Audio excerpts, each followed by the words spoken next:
नाशिक मनपा निवडणूक 2025-26 8 तासांत 40% मतदान.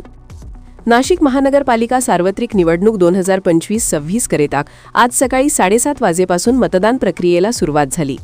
सकाळी 7:30 ते दुपारी 4 वाजेपर्यंतच्या पहिल्या 8 तासांत शहरात एकूण 40% मतदान झाल्याची माहिती मनपा निवडणूक प्राधिकृत अधिकारी तथा उपायुक्त लक्ष्मीकांत साताळकर यांनी दिली.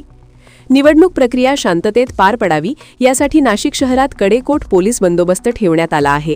शहरातील विविध मतदान केंद्रांवर पोलिसांचा तगडा पहारा असून नागरिक निर्भयपणे मतदान करत आहेत. जुने नाशिक परिसरात पोलीस उपायुक्त मोनिका राऊत यांनी मतदान केंद्रांना भेट देत पाहणी केली. तसेच मुंबई नाका परिसरात वरिष्ठ पोलीस निरीक्षक विश्वास पाटील यांच्या नेतृत्वाखाली प्रभावी पोलीस बंदोबस्त ठेवण्यात आला आहे. नाशिक महानगरपालिकेच्या या निवडणुकीकडे सर्वांचं लक्ष लागले असून उर्वरित वेळेत मतदानाची टक्केवारी वाढण्याची शक्यता व्यक्त केली जात आहे. स्टार वन महाराष्ट्र न्यूजसाठी इरफान पठाण, नाशिक.